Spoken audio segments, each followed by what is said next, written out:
This ancient blade could slice through rifle barrels, and no one knows how it was made. Hi everyone! From jagged highlands to the sunny shores of the Mediterranean, history's best blades were forged in these places. But even today, there's a lot we don't know about the mysterious metal that made them so deadly.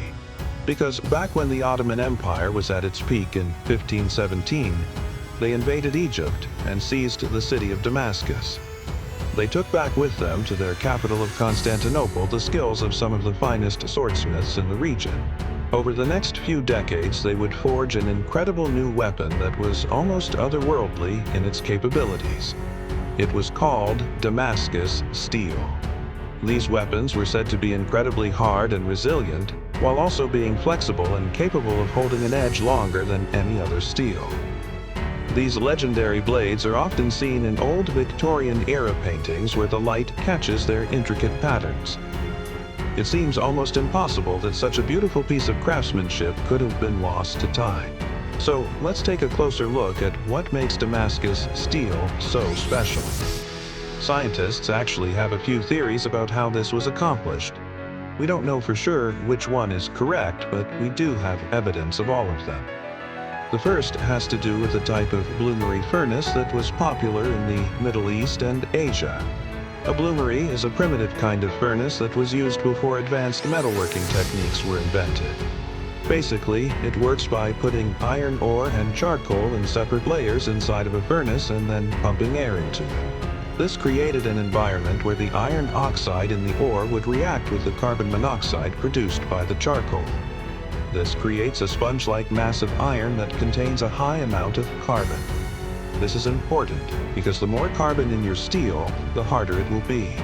We know that ancient blacksmiths knew how to use these types of furnaces because we found similar furnaces across many different cultures throughout history, from as far away as Siberia to Spain and everywhere else in between. But bloomery furnaces were really only good for producing small batches of really low-quality iron. That doesn't sound like the sort of thing that would be used for creating legendary blades, does it? Well, not quite. But if you remember, this process creates a sponge-like mass of iron that contains a high amount of carbon. This raw material isn't very useful on its own, but it can be smelted down and reforged using advanced techniques like the crucible method. The crucible method is an advanced technique where you mix your raw iron with materials like clay and bone, and then put it inside of a crucible, a container made of heat-resistant material like ceramic or metal. Then it is heated until the iron melts. This can be done using a variety of methods, but in general, the most pure form of iron will result from using something like a clay crucible over a fire pit. Once the iron has melted, it is left to cool. This cools the iron but leaves slag or impurities behind. This slag can be chipped off, leaving purer iron behind. This process can be repeated multiple times until you get the exact consistency you want. This is much more efficient than trying to refine large quantities of metal using a water or wind-powered hammer.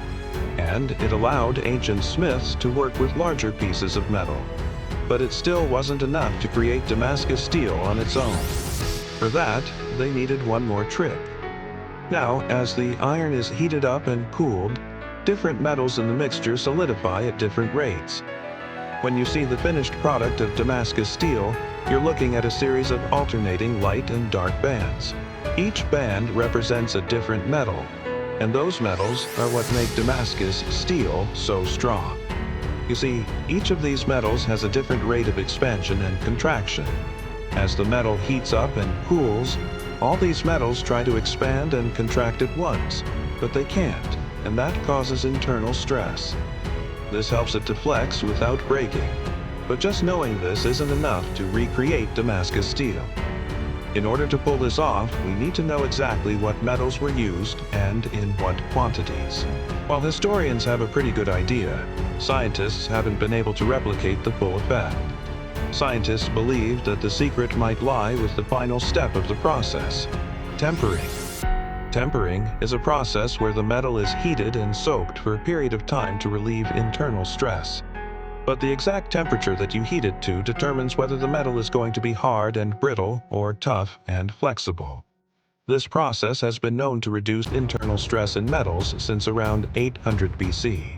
So it's possible that this last step was the key to making Damascus steel. But without knowing exactly what temperatures were used, we can't be sure. Now we do know a bit more about these legendary blades than just their composition. We also know a little about how and why they were used. In fact, during the Crusades, European knights didn't stand a chance against these blades. We have reports from the time that Damascus steel would cut right through European chainmail and even their helmets. And because of this, many people assumed that these blades must have been magical or enchanted. There's even a story from the Crusades about a knight named Tibrin who challenged 40 of the best Muslim fighters to a duel. Tibrin was a legendary fighter, but he was no match for the Muslims' new weapons. He ended up losing his life, along with 39 of his Christian companions. The only survivor claimed that the Muslims had used enchanted armor and weapons.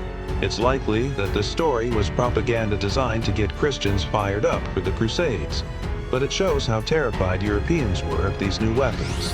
So we know they were super sharp, but we also know that they weren't used exclusively as swords. In fact, there was a whole school of thought among Islamic philosophers about the use of Damascus steel for projectiles. See, the flexibility of this metal made it ideal for curved projectiles like arrows and bullets. And that could potentially mean that the Ottoman Empire could have been using rifles with Damascus steel barrels long before Westerners even thought about inventing the modern rifle. So, if Damascus steel was so great, why aren't we using it today? Well, unfortunately, that's where things get a little murky.